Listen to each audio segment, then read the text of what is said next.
कहानी का शीर्षक है खेरे के पीदर। पति का नाम राम प्रसाद, पत्नी का नाम विमला। राम प्रसाद बीए में एक बार फेल, एक बार पास। विमला तीसरी कक्षा में केवल एक बार पास।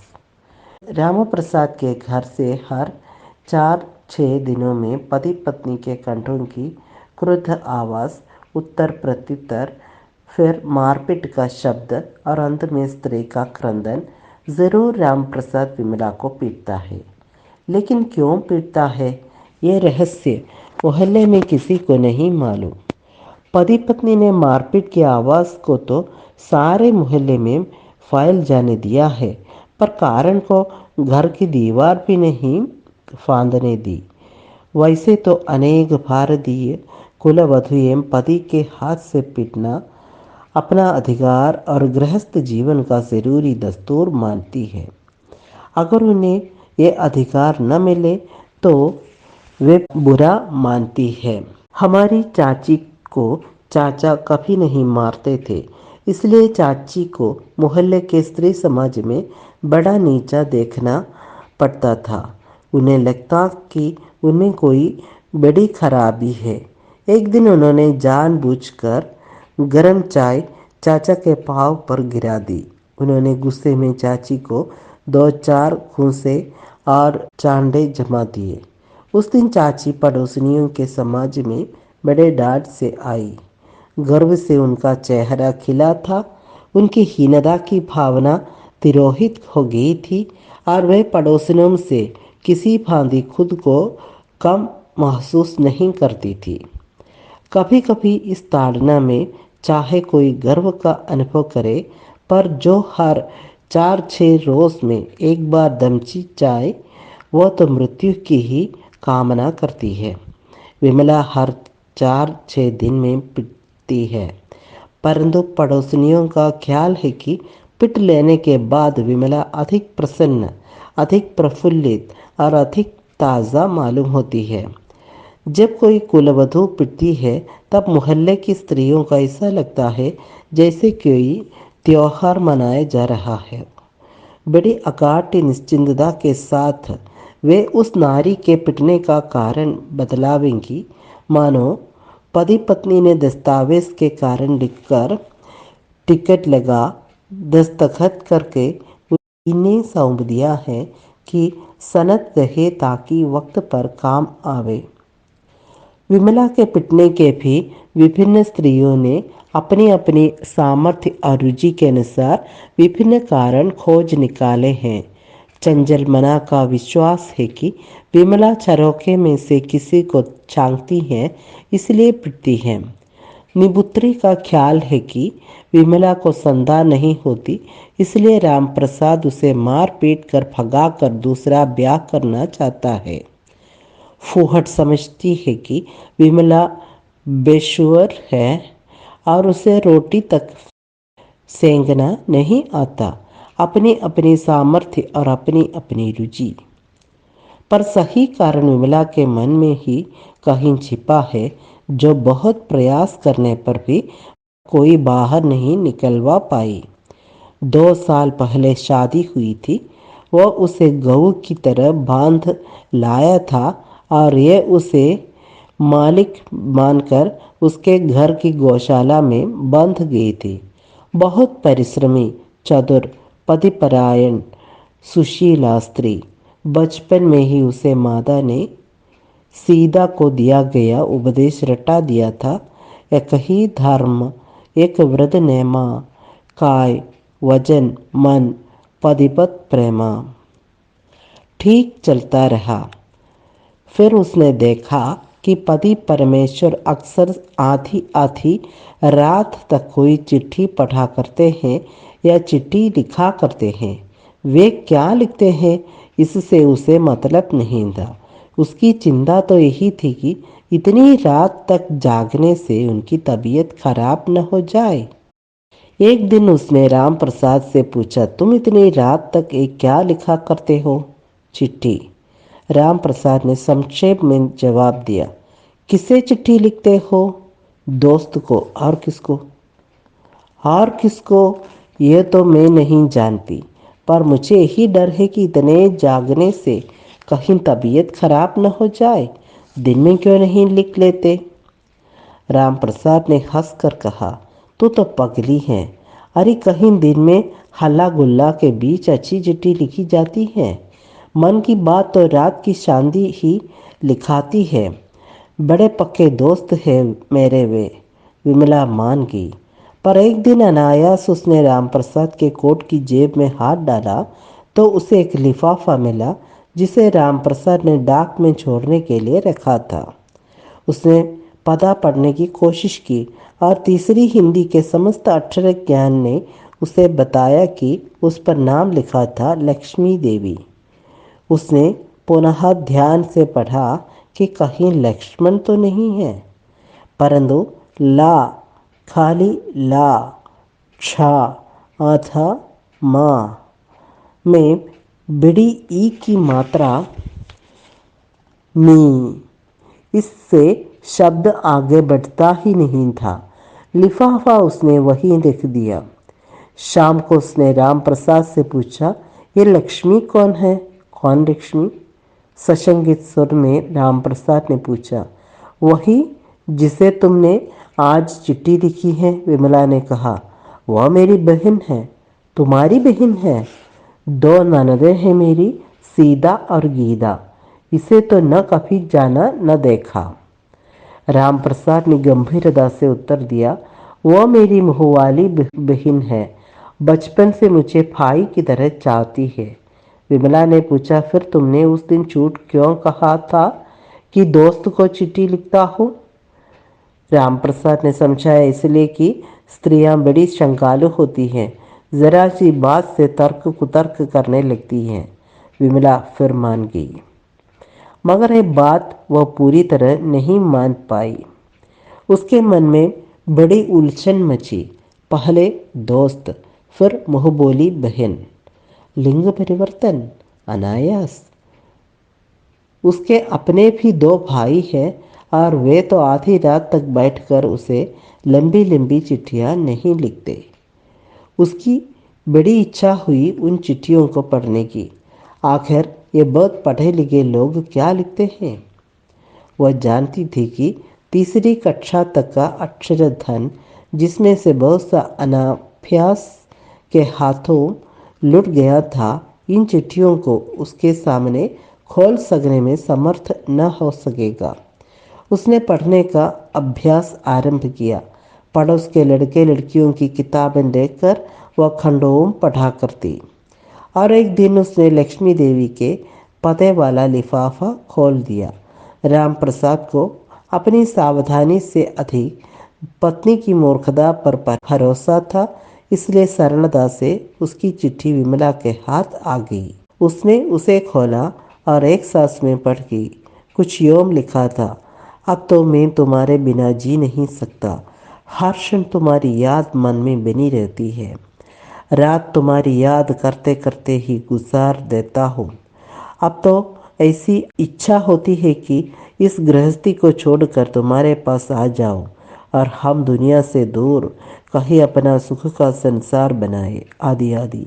विमला को लगा जैसे उसे तेज जोर आ गया।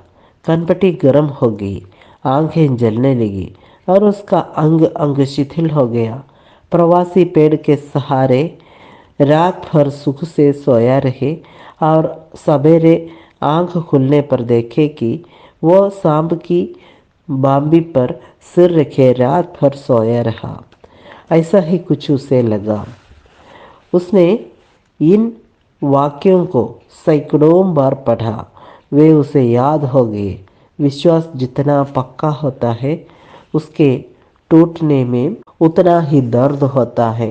हिलता हुआ दांत एक झटके में बाहर आ जाता है, पर जमा हुआ दांत जब डेंटिस्ट निकालता है तो सारे शरीर को हिला देता है। शाम को जब राम प्रसाद घर आया तो विमला ने कहा, तुम तो कहते हो कि वो तुम्हारी बहन है, पर तुम उसे चिट्ठी में ये सब क्या लिखते हो?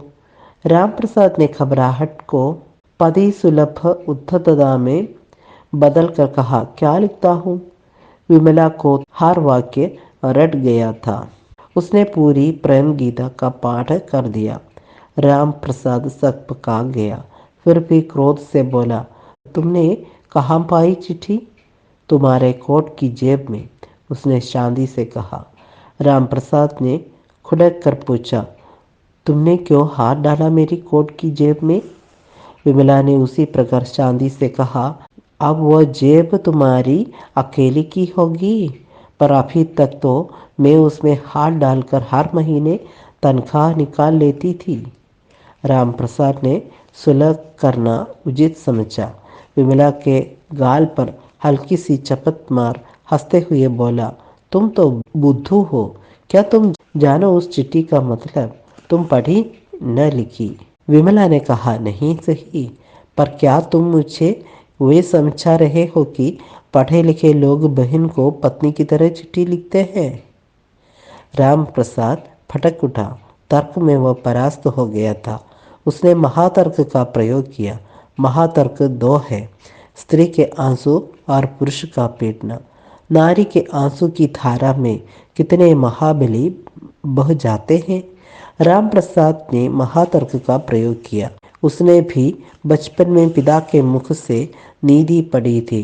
ठोल, गवार, शूद्र, पशु, नारी, ये सब ताड़न के अधिकारी। पूज्य पिताजी ने अनेक बार राम प्रसाद की मां को उसी के सामने पीटकर ये नीति का ठीक अर्थ समझाया था। राम प्रसाद फटका, तुझे क्या मतलब मेरी चिट्ठी पत्री से? तू कौन होती है दखल देने वाली? उसने विमला को पीटा। विमला थोड़ी देर रोती रही, फिर शांत हो गई।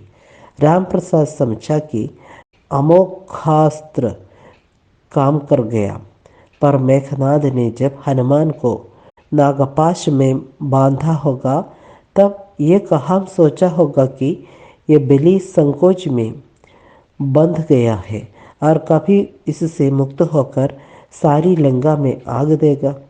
विमला भी राम प्रसाद के अमोघास्त्र से विजित नहीं हुई।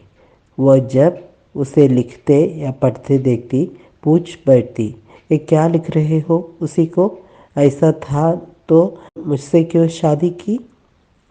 हिम्मत करके कह देते कि मैं तो उसी से शादी करूँगा।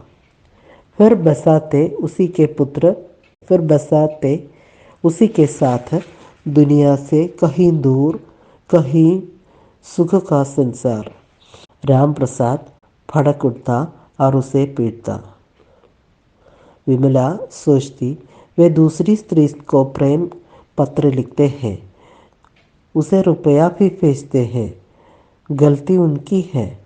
जब मैं उनकी गलती बदलाती हूँ तो पिटती मैं ही हूँ। वह रात दिन ऐसा ही कुछ गुनाह करती, रात दिन अपनी स्थिति पर सोचा करती। उसका मन तरह तरह के ताने बाने बुनता। राम प्रसाद ने बोलना छोड़ दिया था। जब बोलता तो डांटता, गाली देता। कुछ दिनों बाद विमला के मन में एक नई बात आई। उसने एक चिट्ठी लिखी किसी कल्पित भाई के नाम। उसे लिफाफे में बंद दिया और ऊपर पता लिखा दिया, मनोहर लाल शर्मा, कंजनपुरा, कानपुर। लिफाफे को ऐसी जगह रखकर कि राम प्रसाद की निगाह पड़ जाए। वह नहाने चली गई। लौट कर आई तो देखा कि पत्र राम प्रसाद के हाथ में था। वह सामने से निकली तो राम प्रसाद ने कटक कर कहा, इधर सुन पहले। विमला सामने जाकर खड़ी हो गई। सद्यतः स्नाता पत्नी के लावण्य को वह एक क्षण देखता रहा, पर शीघ्र ही क्रोध ने उस पर फिर अधिकार कर लिया। वह बोला, ये मनोहर लाल कौन है? मेरे भाई हैं। विमला ने स्वाभाविक ढंग से शांति से उत्तर दिया। राम प्रसाद ने कहा, ये कहाँ का भाई आ गया? तेरा तो एक भाई है, नंदन। इसे तो न कभी देखा, न इसका नाम सुना। विमला ने उसी शांति से कहा, ये मेरे मुंह बोले भाई है। बचपन से मुझे सगी बहन की तरह प्यार करते हैं। राम प्रसाद ने बड़े व्यंग्य और घृणा से कहा, हूँ मुँह बोले भाई है, मुझे चलाती है, मैं कोई बच्चा हूँ, सब समझता हूँ मैं, बहुत से मुँह बोले भाई देखे हैं मैंने। विमला ने स्थिरता से कहा, मुँह बोली बहन होती है तो मुँह बोला भाई भी तो होता ही होगा। फिर तुमने वो चिट्ठी पढ़कर देख ली है, उसमें वही तो लिखा है जो मैं नंदन को लिखती हूँ। ऐसा कुछ तो नहीं लिखा जैसा तुम अपनी मुँह बोली बहन को लिखते हो। इस व्यंग्य से राम प्रसाद आपा खो बैठा। वो गरजा, तू मेरी बराबरी करती है, मेरी बातों में दखल देती है और चुपचाप चिट्ठियाँ लिखती है। कहाँ की उल्टा लिखी थी मेरी किस्मत में। विमला ने तुनक कर कहा, उल्टा मत कहो मुझे, उल्टा होगी वह जो अपने पति को और तुमको एक साथ ही प्रेम पत्र लिखती है। राम प्रसाद उत्तेजित हो गया, चिल्लाया, मुँहजोरी करती है, तुझे कल ही घर से निकालता हूँ, उल्टा कहेंगी। उसके मुख पर जैसे समस्त संसार की घृणा इकट्ठी हो गई, क्रोध से लाल हो गया। इन सब के ऊपर गहरी मानसिक पीड़ा की कालिक पुत गई। उसने विमला को फिर पीटा। विमला ने उस समय उसका मुख देखा, उस पर की घृणा, क्षोभ, क्रोध और पीड़ा देखी। उल्टा स्त्री से विवाह कर लेने की ग्लानि कितनी जबरदस्त होती है। उस रात वह सो नहीं सकी, रात भर सोचती रही। वे दूसरे स्त्री को प्रेम पत्र लिखते हैं तब भी मैं ही पिटती हूँ। मैं पत्र लिखती हूँ जिसमें ठीक वही लिखती हूँ जो सगे भाई को लिखती हूँ, तब भी मैं ही पिटती हूँ। वे गलती करते हैं तब भी मैं पिटूँ, मैं गलती बताऊँ तब भी मैं पिटूँ, मैं गलती न करूँ तब भी मैं पिटूँ, हर हालत में पिटने वाली मैं ही। आखिर सबका सब पिटना मेरे ही हिस्से में क्यों पड़ा है।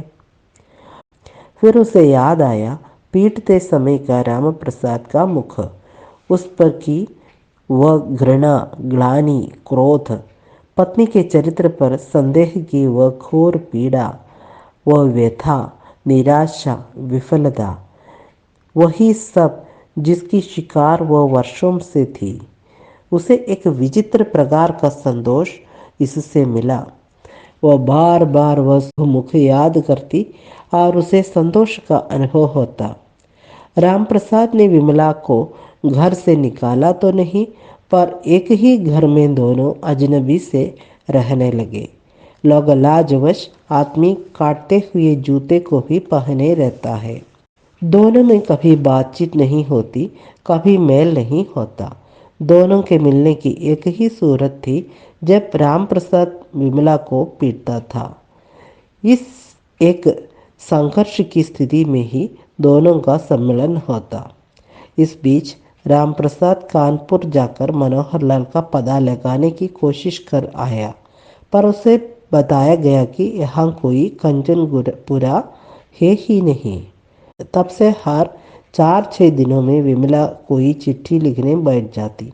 दोनों की लड़ाई होती और वह उसे पीटता या वही उसकी चिट्ठी देखता। दोनों में बहस होती और फिर वह उसे पीटता। लेकिन अब राम प्रसाद विमला पर पहले से अधिक ध्यान देता है। वह उसके ऊपर निगरानी रखता, उसके हर काम पर नजर रखता, उसके क्रियाकलाप पर निगाह रखता। दूसरे के घर में चोरी करने जाते समय आदमी अपने घर का ताला ठीक बंद करके हिलाकर देख लेता है। उसका अधिक ध्यान और समय विमला की निगरानी करने में जाने लगा। उसके मन में बड़ी घृणा बढ़ गई। ग्लानि के वेग में लक्ष्मी धीरे धीरे उसके मन से हटने लगी। वहाँ विमला जमकर बैठ गई, एक घृणित रूप में। धीरे धीरे लक्ष्मी को चिट्ठी लिखना लगभग समाप्त हो गया। वह लक्ष्मी से हटा पर विमला के समीप नहीं आया। उसने उससे बहुत घनिष्ठ रिश्ता जोड़ लिया था, पर वह घृणा का रिश्ता था। कभी कभी प्रेम के रिश्ते से घृणा का रिश्ता अधिक मजबूत होता है। दोनों घुटन भरी जिंदगी बिताते हैं। दोनों अशांति के सागर में आकंठ डूबे हैं, पर दोनों अपने इस नए रिश्ते की गोपनीयता की रक्षा किसी पवित्र विधान की तरह करते हैं। घृणा की देवी की प्रतिष्ठा घर में करके दोनों तिल तिल अपने को उसे समर्पित कर रहे हैं। विमला से हर 4-6 दिन में उसकी लड़ाई होती है। वह पिटती है। उस समय रामप्रसाद के मुख पर बिछी घृणा, ग्लानि, पीड़ा, क्रोध और विषदा की कालिमा वह देखती है और उसे एक विचित्र प्रकार का संतोष अनुभव होता है। तभी पड़ोसिनों का एक ख्याल है कि विमला पिटने के बाद अधिक सुंदर, प्रफुल्ल और ताजा मालूम होती है।